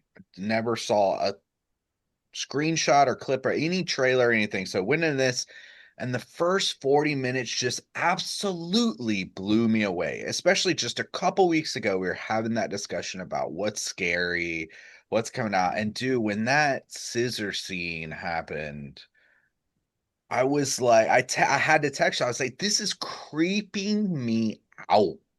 Like, and all the tension that built up to that was just like was perfectly then just executed in that moment. I was just like, this movie is really, and I never had a moment like that again. Everything that built up to with that scissor scene and everything, and like nothing like that. Like there might be some moments where I'm like, oh, that was good, or like that was, oh, a jump scare was solid and pulled off well and stuff like that. But just like I don't know, maybe I was just like riding this high of 40 minutes, and then after it was gone, I was like starved. I was like, it's like you tease me, and then it's like a meal that's like smells like it's gonna taste delicious, and then you taste it and it's like just okay. It's like you're kind of disappointed because like it builds up to think that it's gonna be better than it ultimately ends up being, and that's like so disappointing to me. So yeah, I just frustrated because, and two, I feel like again the deja vu thing of like this is almost exactly how I felt when I watched Barbarian. Now, I will say I do think this movie is better than Barbarian, and he is honed in his style more. I think this is like I do think this is like better across the board. But still left me with a very similar kind of feeling, which is frustrating. I think Gladys, like, I think my thing with Gladys is she was intimidating and in a lot of moments, and I do like the overall imagery around her, like without the wig on, that like going back to like a witches almost about like having the wig and like the long earlobes and shit like that. I thought that worked out pretty well, honestly, and her like little tree and having the branches, and that's what she uses to do the spells. And even the way like the blood and breaking it, I thought those were cool details, honestly. But I honestly just wish maybe she was kept a little bit more in the shadows. The scene where like she has to go into the principal's office, and then also to the explanation about like with the police and stuff about, oh no, his dad had like when they were like at the beginning of the movie where they talked to Alex and they talked to Justine, and these parents are like fucking going crazy about Justine maybe having some involvement, and I was like, nobody thought this weird lady over here might be suspicious. Like everybody's willing to fucking like tear Justine apart, and you have this strange ass woman over here who just says, "Oh, Alex's dad had a stroke," and he sits there catatonic while the police question them for hours, and nobody thinks that that's a weird thing at all. I was like, you're really stretching it here. Like you're really stretching it. Again, I think there is this pacing issue. I could have cut most of what Paul's stuff was going on, honestly. A lot of the comedic beats like didn't really hit for me. I didn't really care for it to turn into this wacky slapstick comedy. Her running through the backyards, the kids busted through the windows. Like, yeah, that's pretty funny. But like her reaction to it as this like intimidating villain, just it really undercut itself to me. And the ending did, like Randy said, feel ultimately kind of unsatisfying. This has potential to grow. I think it also has potential to fall for me. I really do think it could teeter either way. So I'm going to kind of balance it out and say I'm going to give this one a 3.75. I feel like it had the potential to really be something I- special, but I feel like if this pops off in the Slack, you have a real risk of becoming entrenched into hating this movie. by maybe, by yeah. being backed into that Well, opinion. mostly. I mean, also too, like people. I have been saying like afterwards. And shouts out to my brother too. We talked about my brother's support in the podcast. Austin got me a link for this movie, and he was like chatting me. He's like, "Oh, I really want to talk about this movie with you and stuff like that." So he helped me get a stream and everything. But Nice. yeah, but I mean, people do seem to like dig on this movie, but they're like comparing it to Sinners. They're like, "Oh, it's." Oh, yeah, Sinners and this are like the Whole big different kind of horror horror, movie, yeah. and I'm like, dude, not to Austin, but just like people in general. It's like, oh man, Sinners, no, I haven't seen that no. Oh, comparison, but really? yeah, Okay. it's Well, they're different, the different two thing. highest performing horrors of the year, I think, at Yeah, this I think point, I think it's in like terms of about box office. performance and like Oh yeah, I have seen like horror keeping the box office afloat this year, like yeah. by the largest percentage I think It's just ever, a different But I kind actually. mean, of to be horror. fair, I Know What You Did Last Summer was also successful, and that movie Right. is It was fucking not very good, yeah. garbage. So. Yeah. Anyways, this is no Sinners by any means. But yeah, so 3.75 for me. Mostly, like if I feel like if I didn't have to analyze it or wasn't thinking about it, maybe, but I wanted more of the horror. Honestly, I wanted to keep that feeling, but man, those first 40 minutes were fucking great. God damn, they were so good. That scissor scene's amazing. It's fucking amazing, dude. And it just I'll always have that. Bob, out of 5. What are you Always gonna rate have the that? scissor scene. Thank I've been I God saying for do the this love a since good scissoring. scissor I scene. do love a good scissor scene, Look, boys. I've worn So out true. many Put a it on the VHS box. tape because of the scissor scene. The scissor scene was a real standout for Soju. Straight The chilling. best Oh scissor yeah. scene I ever seen. Best scissor. Bob, out of 5. Out of 5. Yeah, I mean, I like this movie generally about the same as you guys. I mean, 3.75 from Juice, 4.25 from Randy. I'm gonna come in right in the middle at a 4. So All like right. we're generally on the same page here. I do like the comedy. Just another scene just popped in my head that we hadn't mentioned where towards the end of the movie where Archer is fighting Paul. I believe it's either Paul or the junkie. I forget. It might The be the junkie. junkies, finding the And junkies. He's so he just small. keeps He just getting up and he's like throwing him and throwing him and throwing. And That's he just keeps tossing funny. getting his up and I getting thought up. that was funny, but also I was like, but Julia's dead. Like she's fucking choked to death right now. Yeah, it was cracking me up. It was I don't know that whole sequence I thought was just generally really good with the parents running after Alex and they're bursting through the doors and he's trying to learn how to do blood magic in the bathroom and shit. The witch down in the basement, the reveal up there. I just thought all that climax really in general I thought was really strong. Um, Again, I like the story structure. I like the tension. I ran through all the shit that I kind of thought was scary already. The Pulp Fiction style. I enjoyed that. Plus a half star for Justin Long here, of course. Of course. I think another similarity between Barbarian and this is like I remember the focus on that red front door in Barbarians very similar to this, that like sort of suburban looking house, and just lingering on the door. Barbarian, the door wouldn't open, which was the problem, but in this one, like every time that door slowly opens and then you just like linger on that black hole on the front of the house, you can't see Silent into black it. hole, yeah. Yeah. And it always lingers for like several seconds before anybody comes out of that darkness. I fucking love every time that door opens because you're like, what's it gonna be this time? What's gonna happen? Just a great little touch and a really easy way to build tension.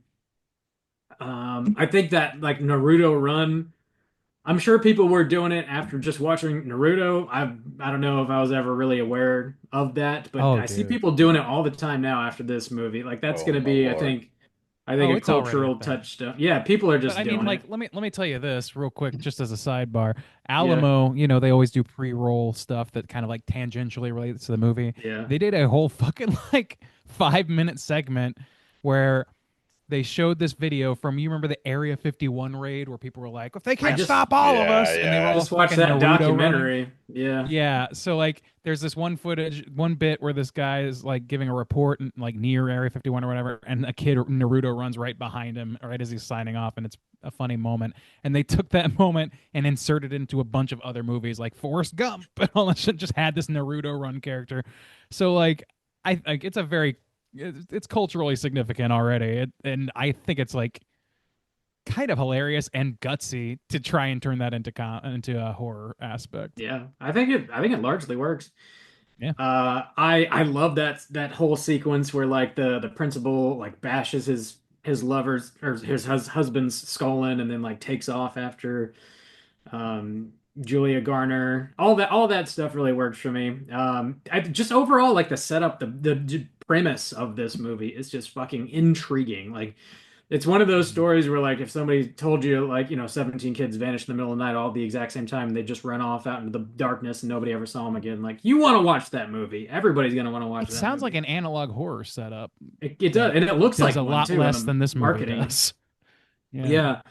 But it turns out to be a sneaky witch story, which I definitely didn't see that coming. I tried my best to avoid all the marketing, but just seeing the image of those kids running in the middle of the night, I was like, I wonder if this is going to be an alien thing. Are they getting like abducted? It's kind of what I thought might happen, but turns out to be a sneaky witch story and a pretty good Pied one Piper. at that.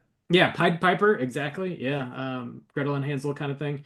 I think the overall look of Gladys is freaky. It's spooky and not in a way that was like too over the top. I can see maybe a lot of people not digging it, but I thought they kind of threaded that needle where it was like a little goofy and a little spooky, and you're just like unsettled. It's like uncanny overall. I like all of that shit. I think I've said everything else. Yeah, so four even for Shaboy Bob. Can't beat That's a gonna put sexy our- witch story, eh, boys? Oh yeah. To The each sexy their witch. own, Juice. You gonna have her a poster up on your wall there? Oh yeah. Oh, Gladys. Oh man. Yeah, that's Prove yourself! that's gonna put our aggregate at a 4 even for weapons. I just desperately want to call this barbarian now for some reason.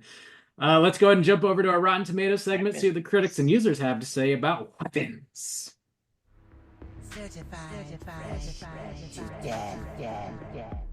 Okay, ladies and gentlemen, this is the Rotten Tomatoes segment in which I'm going to have these gentlemen guess within the best of their abilities what the aggregate positive score is for weapons on RottenTomatoes.com. I almost said IMDb because I'm looking at an IMDb tab right now.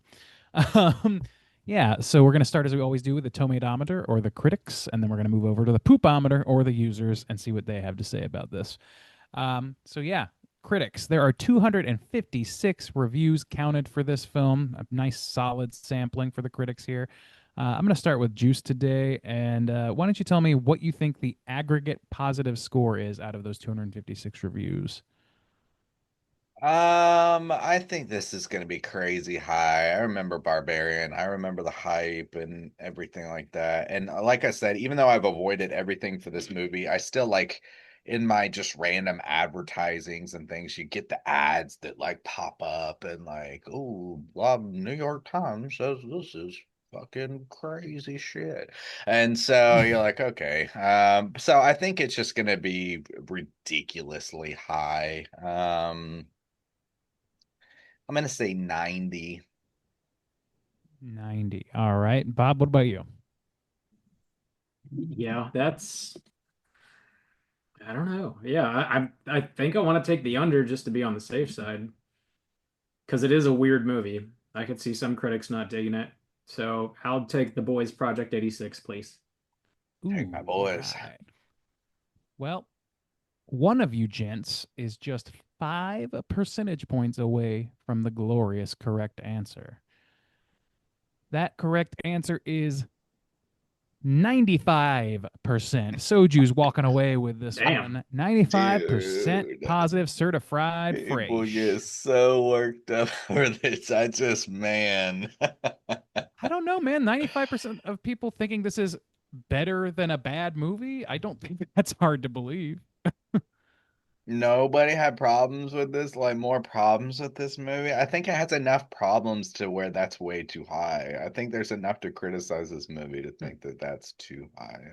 Well, I don't know, maybe, but we'll get into more of that in a minute. Before we move on into some direct criticisms, let's move over to the poopometer and figure out what these 2,500 plus verified user ratings have to say How many? about weapons. 2,500 plus. Oh, 2,500. Okay. Yeah, I said 2,500 to start, but it's 2,500. Same deal. We're Wait, gonna go one in more reverse time? order. What? How does that work? Bob. So it's a quarter of 100,000. Is that helping? I'm not following you there. Is Okay. it? All right. We'll get there with you. Count on your fingers. We'll get there. One, Quarter. two, Bob, three. Hell yeah! 10,000. There it is. Oh my God. Well, 10,000%. A quarter of it. Never mind. It's going to be lower for sure. I'll take a. Oh, how low do you go? I'll take it. I'm feeling a 91. 91. All right. Soju, where are you coming in? 91 is the number to beat. yeah. I'll say 89 and maybe we can tie, but I think it's still going to be really high, but it's hard to take that over. Well, you're right in assuming that it's going to be high because Just one go of ahead. you is just dose percentage points away from glory. The correct answer is 87%. Soju's walking away Oh. this week with the win. That's Ah. gonna be sweet. We're Um, sweeping the yeet. Yeets are being swept tonight, boys. There you go. I got to take my Congra- Naruto laps around the house for punishment. Take a couple of extra laps for your sabotage of the poll, Bob. Somebody teach me a lesson. We need to. Oh. Slack needs to come together and teach. We need to All punish right. Bob, everyone. Come on, come together now. Punish the porcelain with Punish Bob. God damn. Leave the porcelain out. of this. Yeah. Here's what the critic consensus has to say about weapons. Zach Kreger spins an expertly crafted yarn of terrifying mystery and thrilling intrigue in weapons, a sophomore triumph that solidifies his status as a master of horror. See, I think that's a step too far, man. It I is. think, It A is. master of horror. Let's I not. think Master people are of throwing that horror. around too heavily. It's two Come movies on. in. He for made a this couple guy's good career. movies. He's not. It's okay. He's not touched. So to me, Couple of pretty really, good movies, I would he's say. like the step down. He's like you know what? You've got your Robert Eggers and you got your Jordan Peele, and then like below that, who's the dude who like did the Monkey? That was his like Perkins. Oz Perkins. So he did Oz Long Legs too. Perkins. He's kind of like Yeah. a little bit step above that guy. So would he's agree with that. like, Yeah, he's like yeah. But below that the means, good like, ones. he fits and nicely he's in like, that. He's Like, like a is he- solid medium. Master is too much. Like as a reliable horror director, absolutely. I think Reliable. that's Yeah. fair to say at this point, Reliable. especially if he hits a third one as on the same level of as these. And I would say he's improving, so he stands to Yeah. become a Yeah. master of horror. Yeah. He could But be. like, I don't He think could that this is be. a big enough sample The size to thing- say master of anything. No, that's ridiculous. He's But not as good as the Philippus. The Philippus movies are way better than what he's doing. They're I both would on their agree with that. second. I Both yeah, I on think their they're second. I think they're definitely better filmmakers, generally speaking. But the kind of bummer about Zach Kreger, is he's so far has only done original stories, and they've been very intriguing, I think. And I would love to see him continue to do more of those. But his Sure. next movie is going to be a fucking Resident Evil movie, so we won't get Oh to my see that. God, I didn't know that. Oh my God. Yeah, it's I a saw you guys bummer. talking about So that, see and now that's- he's gonna go down. It's like he had the Maybe. potential. He had the potential to maybe here's the thing. improve, but oh. The thing about that is, like, the big headline for that was that fans were upset because he was not doing the classic Resident Evil story. He was doing something that's of a spiritual successor, like sort of adjacent thing. And I would like that seems closer to original to me. I mean, You know I'd what rather Like, that have gives that. him a freedom that he doesn't get otherwise. The fans may be pissed off, and Yes I and say that no. as a fan of Resident Evil, but also I think it's a little bit more tether, a little bit more leash for him to play with. Well, the last Resident Evil movie they did, as far as I know. I don't know everything about the video games, but to my eye, it was like a copy paste of the video games, and nobody liked that. So of I don't course know they're what the not going to. last one remember what the last one. was. It's called Welcome to Raccoon City. I liked it, Oh. but you know, I I'm not never. like a huge gamer, so I don't know if they like See, broke like the thing rules is, like or you use familiar characters, you use all that stuff, and it becomes saddled with baggage. That's Yeah, one that's of the the thing biggest about it. It's like if problems. you're gonna make like if you're gonna say I'm gonna make an original kind of or Resident Evil, well then it feels Residential Evil. residential evil. Res- Then it just That's what he's feels been like doing. you're Resident but Advisor Evil. it just comes with the fact that well the studio's gonna have something to say or like you have to tie yourself.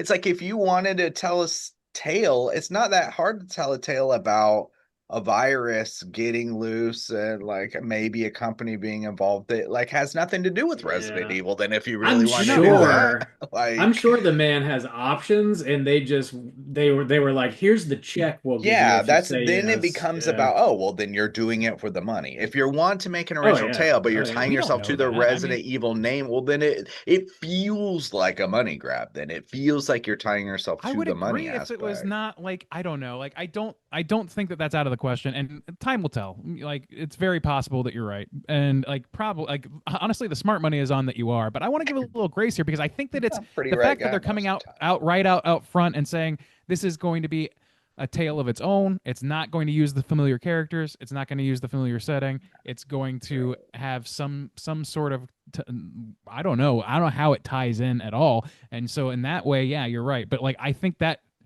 like if you're going it's one of those things where like I think that gives you the leeway to make an interesting movie that is somewhat unexpected and less saddled with the same kind of baggage. I think there's still opportunity there, is I guess what I'm pointing out. It could be worse. It could definitely be better. I know on this movie, because Barbarian was so successful, he was able to negotiate having final cut. And this was so successful, I'm wondering if he's also going to have that same sort of privilege on this Resident Evil movie. Which, if he does, then he can, you know, he's not I tied doubt down it. to like a board of directors saying you got to have this and this and this. I Which don't would be know better. this. Which would be better. But still, I would much rather him do original Is stuff. it Hideo Kojima that created I have no idea. Resident Evil, or am I wrong about that? I can't remember the name of the creator of Resident Evil, but like I feel like I don't know. I don't know this because and the other movies maybe speak against this idea, but I feel like it feels like there's going to be more interested parties that have a lot more to say about it because it is a franchise, inherently because of the franchise. So like in that way, that's another tripwire for him to have to dodge. So yeah, I Well, think it's fair to say that the this is a Mila fraught Jovovich production. franchise is, as far as I know, anyways, is like not the video game story. Like they do No, crazy. I know, but I also No, know yeah. that like it's Oh, kind but of like the Mario some. Brothers first movie where Yeah. it's like so different and so ridiculous. I kind of love that movie for what it is. It should have probably never been called Super Mario Brothers, but I kind of love it. And Nintendo stopped making movies for fucking decades because of that, and then came back with like absolute power over the final of everything. So like I feel like maybe there's some of that action going on where like the IP owners are not going to just give this out after yes some success somewhat successful but often Yeah, I failing mean, they made franchise like, I don't know, that they didn't have a lot of 6 or control 8 over. of those fucking Resident Evil movies. So they must have been I making don't think that money, was his choice. Yeah, I mean, I don't know, maybe. you know. I mean, I don't know. how It many I don't know. we'll see. Overall, just not very. I don't care really for another Resident Evil movie, but we're gonna get one. Yeah. I got a little bit of trivia. You guys want to roll into it? Sure. Sure. Let's do some trivia. It's totally time for trivia. All right. Archer's son Matthew, everybody goes missing at 217. But Matthew 217 in the Bible describes the fulfillment of a massacre of children, the slaughter of the innocents. That's Good old uplifting there. Bible. Always just uplifting stories. Nothing negative. Totally normal, regular stuff. You know, something we can really build a society around. Yeah. Deadline Hollywood reported that New Line Cinema won the spec script in a bidding war against allegedly Universal, Netflix, and Sony TriStar. They detailed part of the deal were an 8-figure sum of money, guaranteed green light for production, and final cut privileges for Kreger. Interest in a back-end plot, and most importantly, in closing the deal, the guarantee of a theatrical release Some people said it was unprecedented, this deal, and compared it to M. Night Shyamalan's deal after The Sixth Sense. So he was a Know hot how little well that toddy. worked out. Zach Kreger cites Oh, she's a fancy flapjack. she is. Zach Kreger cites Magnolia as inspiration for this film. Yeah, I could see that. He loves that movie and wanted it to be sort of like an unapologetic horror kind of epic. So yeah, I could see that. Yeah, cool. It's a good movie. Man, yeah, it's jumping. Justine, yeah, person to person, perspective from to Mhm. perspective. Just this is And the last also, night. it's just something that happened, and we can't explain it. Yeah, shit just goes down. Justine was teaching your class about parasites, so we already touched on that. Yeah, the parasites and the cordyceps on the TV and whatnot. This $38 million budget and opening weekend grossed $71.8 million, so it's done very well. It's probably, given like it's pretty large advertising budget, I'm sure it's made all of its money back, and I think the word of mouth on this is gonna just keep making that number bigger and bigger. So yeah, definitely another success for your boy Zach Kreger. So Hey. yay. That's all I got for trivia. Let's talk Cooter of the Week. Straight chillin'. Gooder of the week.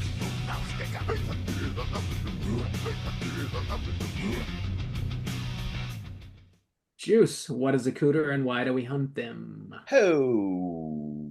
Cooter's character type in a straight challenge exclusive. Cooter has to hit 3 of these 5 points to be considered Cooter, but we want the Cooter with the most points. The 5 points of Cooterdom are sexual deviance, manipulation, smug arrogance, overall looking attire, and overall patheticness. Boys, I think we got a couple Cooters this week. I'm going to start and say Paul. Okay, let's go there. Sexual deviance. Yeah. Cheating on June Diane Raphael is a sinful thing to do. Yes, it is. So we got him on that one. Patheticness, I think it's kind of pathetic, honestly. He just keeps spiraling out of control. He, breaks the rules with the whole camera thing. Yeah.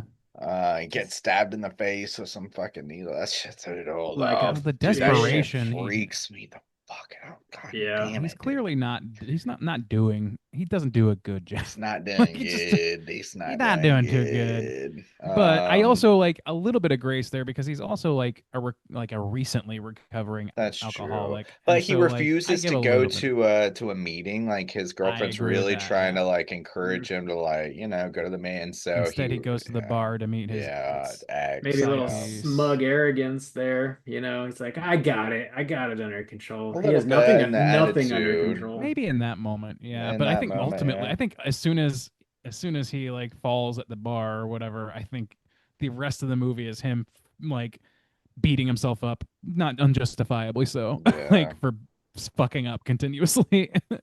Yeah, he's like about to lose his wife and his job, like Yeah. on the same day, Yeah. Damn. Well, that sucks when your father-in-law and your Well, fucking and- boss are the same guy. That's for sure. Well, does that go to manipulation too? Because then I was a little I guess they were married because when Justine asked him, she's like, "Oh, are you together with blah blah?" And he's like, "Oh, we're not really together right now." He's just right? lying. Yeah. Okay. Yeah. So he's just lying. Okay. Yeah. So Yeah, manipulation. and then she Manipulation. says like, "You liar!" Like, yeah, I think that's a manipulation. Then, yeah. Okay. not really So together right that's now. so we got him at least. Yeah, I mean, He's got enough on points. his appearance, however, I mean, I gotta say, look like Han Solo. looks a lot like Han Solo. Hands. So Um, he's got the mustache. So I'm not. I don't. The mustache is like making this kind of comeback. I don't really think it should. I don't really think it's. I'm Not Too really, late. mustache. not really big Too on the late. mustache. I'm People not are wearing gonna lie. mullets again too. Like what year? I is know, it? and they shouldn't. They I would shouldn't. agree with that. They Yeah. should not. Fashion police I over don't here. like that, but I Um, do. I like a mustache fine. We There's all nothing like wrong a with mustache ride now and We again. all like riding the mustache, don't we, boys? That's what we're all about here at the Straight Chillin' headquarters. That's what we are about here. That is, Well, ask y'all anybody, are part of this anybody. the Ski Seeker Club, so I mean, Uh, I mean, oh yeah. I mean, you don't worry. You're right at the top of that pyramid. So I think we got Paul. Who else? Let's see. Oh, do we want to do the Honestly, what's his name? Johnny or Jimmy or whatever? What's his Oh, the drug addict. the drug addict? Yeah, I guess. I feel kind of bad for him though. Like this is the Yeah. thing. This man is clearly not well mentally. Yeah, like he's he's not there. Addicted to crack. Yeah, it's Well, I mean, Which- who hasn't been there in my life? And I mean that's I guess Just it's smoke just a kind little of crack. with addiction influencing you or whatever. Like that's a Yeah, I guess harder it's- sell for me in Yeah. general. Yeah. 'Cause, like I you think- do some wild shit when you're addicted to things, especially we, fucking uh, heroin or whatever. I mean, Paul's Yeah. just addicted to the old, the ladies. So He's can't knock addicted him to too much. giving out them mustache rides. Yeah, he's just somebody's got to sit on this thing. That's why I Gladys. got to put it to good That's right. use. Gladys is a cooter, So, cooter supreme. She's the supreme. of Gladys, cooters. yeah, okay. Cooter Manipulation. Appearance. Supreme. Yeah, I mean, she looks appearance. normal, Randy. She's a. She I looks mean, she's hot. a perfectly normal, hot young thing. This is a Um, sexy witch movie after all. Mhm. That's She's why I had to pick manipulative as this all fuck. background after all, Manipulative and Had evil. to introduce so, my waifu to my boys' foo. boys. These are food? my boys' food. This is my boys' foo. Mm, I don't understand. Does that mean we're Mm, married? Is that what that means? That's Maybe. what. Yeah. I'll tell you, Harry. I don't know what the fuck you're talking about. I'm sure after 10 years of this podcast, there's some kind of legal union we've been introduced to. Common law Yeah, waifu. which, my Boy boys' foo. foo. This is my Zoom wife. Brand Diesel. The weasel. Hey, what's up? Randy Weasel. Over here just seeking that skeet, brah. Oh God. Seeking that skeet, on the good hunt. Anyway, Gladys, yeah, look Yeah. in What a the fuck are we tire. talking about? What is for happening? Looking at sure. tire, manipulation. Manipulation. Yeah. Don't get a lot of inkling of sexual deviance necessarily. No, I Yeah. guess Smug not. arrows Smug off the arrogance, fucking yeah, charts, I I would for would say. sure, for sure. Yeah. And she throws her weight around. patheticness, she gets her When ass she hauls whooped there ass, in the end. She gets her face She ripped gets- off. She kind of gets pulled apart like a goddamn string cheese. And then It's she pretty absolutely impressive. gets pulled apart. Yeah. I was underplaying it. But yes. So yeah, Gladys. So we got Gladys I and kinda Paul for sure. Julia might have a little bit of cooter going on. I mean, I don't know. Like, Yeah, There's- maybe. there's, like, Sexual there's a valid- deviance, same. well, she's also an addict, I guess. She's an Well, alcoholic in her own right. it seems Actually, I like. guess does- if Paul says that, I guess not. Paul he was lies lying to her, about yeah. it. So I guess actually Yeah, not but she really. invited him out. I don't know. Like, what does she think's gonna It's happen? his if ex. not, Yeah, What's that? that's. She probably shouldn't have. If she thought he was still married, she probably Yeah, I shouldn't have guess if invited him she- to yeah, the she's in a bar. tight Yeah. spot too. I Yeah, don't know. It's a little hard to It's pin that down. mustache. You just She's can't just say looking no. for But someone. like her to, history of yeah. like, I don't know, she cares so much that she does things that are like not acceptable legally speaking. Like Following them like- kids. Yeah, home following and- a kid yeah, home, it's that's- like a kids you little- home probably and shouldn't be doing shit. that. Like, That is yeah. pretty rough, man. And especially you combine that with the alcoholism, Not a and it becomes perfect a real man, toxic but- brew. I don't think falling kid sound is good. It's at least pathetic. You're I would so say, brave, that Justin. action. I know. Well, that's you do that, you end up getting your hair cut by a janky walking Yeah. witch. Yeah. So, Who hasn't been there? Jesus. yeah, we've all been in that situation. Oof. I don't know. I don't think she quite reaches that, but I Yeah, think I it don't think was she worthwhile of talking through how flawed she Yeah. is. I think Paul and go- Gladys. going We through got it. him. We Dude, got 'em. Archer painting the word witch on her car is pretty fucked up. That's That was pathetic. another thing where I was like, it's too on the my nose, opinion. guys. Too on the I was nose. when he I guess it was him who kept like knocking on her door. That whole scene, I was like, I don't think he would do that. Like, he just- Yeah, and then how and where did he go?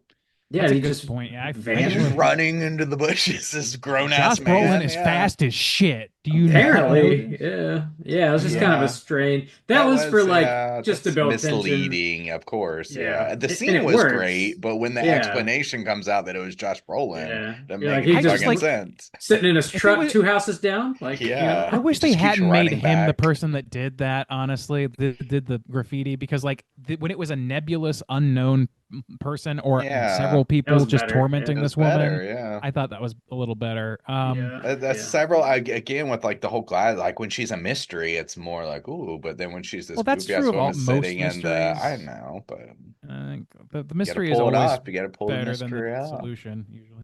Mm. I don't know. I think it does a relatively good job with that Anyways, with Well, some. it's Gladys for it's sure. She's Gladys and Paul, Queen Cooter. Yeah, and Paul. Yeah. King and Okay, we Queen got him. Cooter. There we go. Bitches leave. Lock them up. They can have mustache rides for all of eternity. Whoa, Oh yeah, jealous. Bet you Um, are. I I think should we be can riding do that a mustache. do a quick little what you've been watching here, fellas. Okay. Oh, we're going for it. Okay, great. whoa, we're going for it. Hey, gang, what you been watching? Thought for sure we were Yeah. skipping. Yeah, we just got, well, we'll get to the one voicemail, but it's super short. So yeah, I think we got some time here. Randy, what you been watching? Yeah, not a lot of change for me. I had a fucking awfully crazy week or several at work, so I got very little additional stuff in. Still playing a little bit of DK Bonanza where I can. That game is very fun. I kind of lapsed on Poker Face because King of the Hill had dropped a new season, and we just like shotgun through that. And buddy, I don't know how Mike Judge is able to do this perfect thing with this and Beavis and Butthead. I would say like I was not nearly as much of a Beavis and Butthead guy, but both of these reboots that he's done are really fucking impeccable. Like they just feel like right back at home. They don't try too hard. They don't do too much. They just kind of like slide right back into what works for that franchise. And King of the Hill is definitely working. I'm excited to see more of it. Yeah, I don't know. I love the original run of that show. Has It's the one new of my favorite. season of Beavis and Butthead started already? Oh, it was years ago now. It came out. Oh, really? Okay, I missed it. There was a new season like what a 3 years ago, something like I don't know. I'm bad at time, but yeah, there was a new season they did and the music like the whole thing was back. And I watched only a handful of episodes. Like I said, I'm not nearly as much of a fan of that series in general, but King of the Hill, man, they brought it. They fucking brought it. It's I wouldn't say it's perfect. People are overpraising it, I think, right now because they're just happy to have it back, Yeah. which is a reasonable response. But I think that it is just as good as not peak King of the Hill, but the it's reaching the baseline of King of the Hill at least, and some episodes rising above that, I would say. I saw some clips and yeah, it felt like some of the timing of the jokes felt more like a little bit of like the later kind of seasons, like 8, where it's Yeah, like it some of the feels like content was like funny, but it kind of felt like a little off pace a little bit or yeah. something. Yeah. Yeah, and it doesn't help that, like, unfortunately, several of the actors Yeah. have passed. Dale was replaced by Toby Huss. Jimmy Hardwick passed, so Toby Huss, who was Cotton's voice, he filled in the gaps. And I understand why they made that decision, but that's the hardest new voice to take for me. It just doesn't quite sound the same. It sounds a little, and it just sounds off. Anyway, I don't want to harp too long on this. I know we only have a limited time. It's good. It's good overall. Minor quibbles, not perfect, but perfectly good. And then last but not least, I've been just like falling asleep watching any given episode of Taskmaster on YouTube. That show is very fun and very light and very easy to pop on from time to time, and it's for free on YouTube. So check that shit out. Whoa. Nice. Yeah, little British panel show, goofiness, good stuff. That's it for me. Cool. Juice. Juice. What you been watching? Well, boys, I will officially say that it is full swing spooky season for me because actually last Thursday on the lunar calendar, we have a day called Ipchu, which is literally like beginning of fall. So that was last Thursday. Simply evil. That was Nice. last Thursday, and actually last week the weather kind of broke.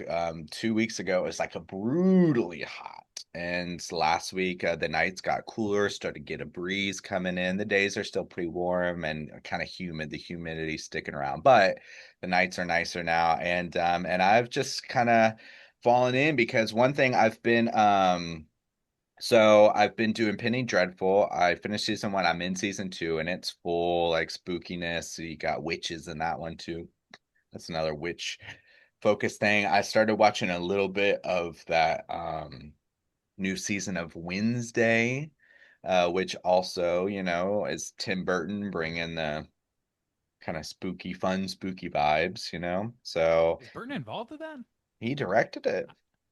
Oh, I've not watched any of Wednesday. Is Oh, he okay, involved in yeah. the first season? Yeah, the first season came out Oh, like really? 3 years ago. Yeah. Yeah, I'm pretty sure he directed the whole thing. Yeah, I'm pretty sure. Yeah. So I don't yeah, know I've been how I didn't know watching that. that. It's ridiculous. It took 3 years to come out with the second season, and I really kind of had to push through to finish the first season, to be honest. So I don't know if I'll get through this one, but I figured get some spooky vibes in. Also, I've been listening to the Dead Man's Bones. Yeah, Yeah. Dead Man's Oh Bones yeah. album, because we're covering it on the Don't Believe the Hype podcast as a pre-album show review for a Monkey song that is also horror themed that I've been listening to a lot this week. So like full, even spooky music for me. And a new Deftone song came out, which I was like really into, which felt like some fall vibes for Deftones. And then the only other thing I watched was an older Korean movie from like 2003. I've been meaning to see it for a long time. It's called Spring, Summer, Winter, no, Spring, Summer, Fall, Winter, and Spring Again, I think is the name of it or whatever. And it was good. It's got the old man from the first season of Squid Games is in it. Um Oh, nice. and it's got a lot of like Buddhist themes in it. The setting is amazing. It takes place in this like Buddhist temple that's like floating on a lake. They have to like get to it by boat or whatever. It's really cool setting. And yeah, it's a little slower and not a lot of dialogue, but it's just kind of about life, the cycles of life. But it was quite beautiful. And yeah, pretty good movie. But that's all I've been watching. Bob, have you gone yet? Bob, what you been watching? Oh, no, not yet. Trying to remember his name real quick. This guy over You right there. Fucking, hey, partner, you. My bro Fu. It's your turn. here. Brofu, what you been watching? I went down South Florida to Fort Lauderdale this weekend to the Popcorn Frights Film Festival for the first time. And Hell yeah, dude. There, we're in a tight that was spot. fun. That was a good time. Watched a few new movies down there. They showed Body Cam. It was a double feature of Body Cam and Night of the Reaper on the opening night. These are both going to be Shudder joints. I believe Night of the Reaper is coming out maybe September. Spooky season. It's like a full-blown Halloween, like 80s slasher kind of thing. And Alright. Body Cam is I don't think it's coming out probably till next year, maybe January. And that's a couple cops go into this spooky building, and they're wearing the body cam cameras on them, and they find some people that are maybe on drugs, or maybe they're doing some ritualistic stuff, and Mustache rides. goes wild. Yeah, and then they all just start riding them stashes, and Oh, hell everybody yeah. lives happily ever after. The old rusty gutter. Love the old rusty gutter. Also saw a movie called Influencers. This is a sequel to Influencer, another Shudder horror joint. This one is probably coming out towards the end of the year as well. And I really enjoyed the first one. That's currently on Shudder. You can watch it now if you want to. It's about this this influencer who she's this beautiful woman who goes to all these like really exotic places and takes photographs of herself, and she plugs these products, and then she meets a friend along the way. She's kind of lonely traveling alone, and she makes a friend along the way who maybe she's kind of fucked up. I don't know. I've always been a creeper. And then the sequel is a continuation of that story, which can't really say anything about the sequel without completely spoiling the first one. So watch them both. They're both totally worth a gander there. They also showed a retro screening of The Fog, in a theater that was completely fogged out, which was fucking rad, That's man. right up my alley, man. You know I that. That's cool. loved it. It's really Yeah. cool. They had two giant fog hogs, and they they were like slowly ramping them up throughout the movie. And by the end, there was like a couple minutes where you just couldn't see the screen, to be honest. Like they maybe went a little too hard with it, but it was like fucking fogged out, man. They really went for it. Oh, Bob Super, really sets super the mood fun. in the theater, doesn't it? It does, dude. I was cheesing. Really cool festival. It's smaller than the Overlook. It feels very homegrown. But it was their 11th year, and they were saying it's by far the biggest event they've had. It seems like they're doing quite well. They had Cool. Sam Zimmerman from Shudder there, and several directors were there as well. They had Barbara Crampton. They flew her in for like a triple feature of Barbara Crampton movies. And the festival is still going on, actually. So if this does sound interesting to you, head down to Fort Lauderdale next weekend. They also have a bunch of movies online, so you can buy like a virtual pass and watch a bunch of movies online too.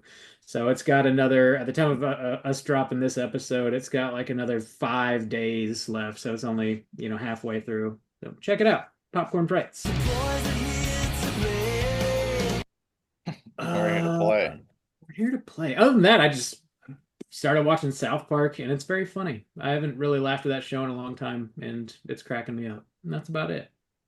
Cool. There you go. Yeah, Beck's been on a kick of that. as Huh? well. What? Oh, you Beck's haven't been on yeah. a kick with that as well. Well, Yeah, it's scathing. they Rightfully can make so. they can make some funny jokes, man. They They can can. make some funny jokes. We do Oh shit! I have forgot to mention.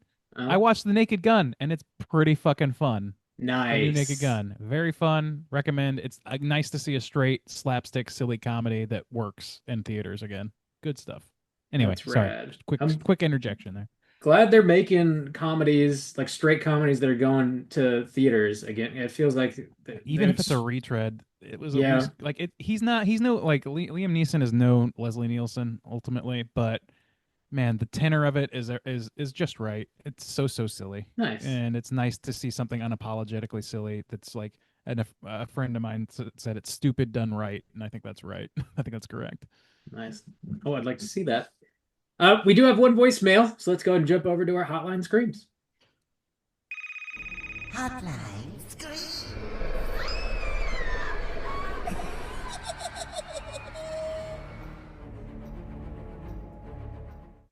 If you guys are listening and would like to call in and leave a voicemail to be featured on next week's show, hit us up at 904-638-3231.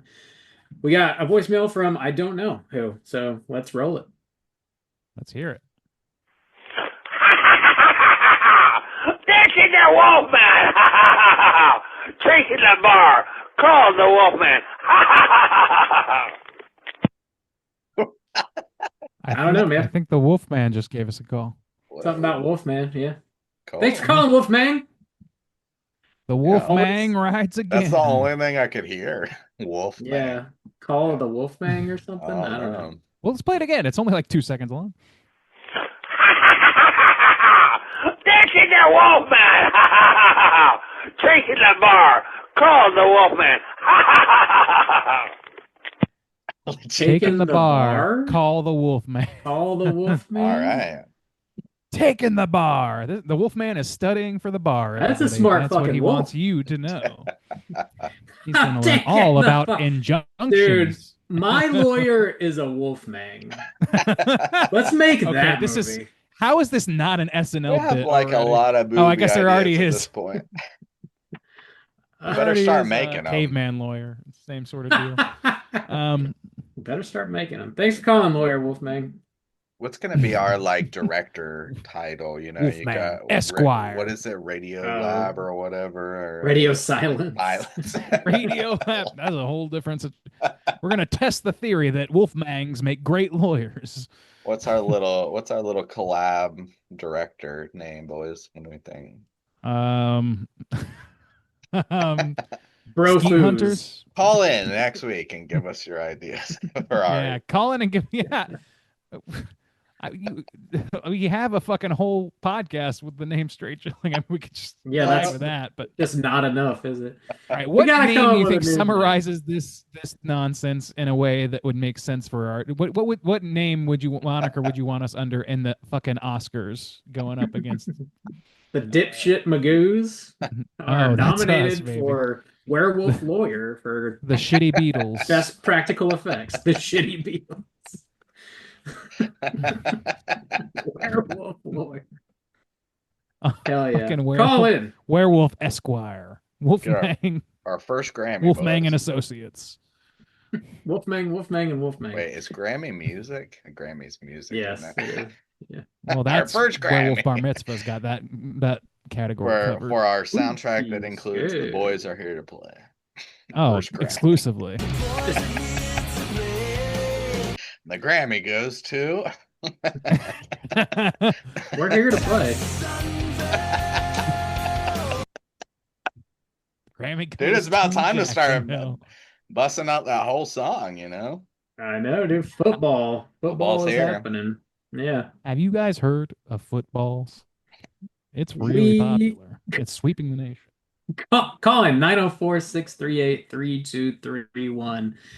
Say whatever the fuck you want. We're talking about Orca. Orca next week. That's Oh, the wow. Yeah. the Another winner of the rigged August poll. I see. another rigged poll. Can people even I heard a trust different these word. polls anymore, Bob? I don't think so. Orca from 1977. You voted and your vote counts. That's why we're talking about it. Check it out. Rounding out the summer with another killer aquatic creature movie. You know, All Yeah. right. there you go. We know. We do know. Do you know? Yeah. That's it. That's all we got.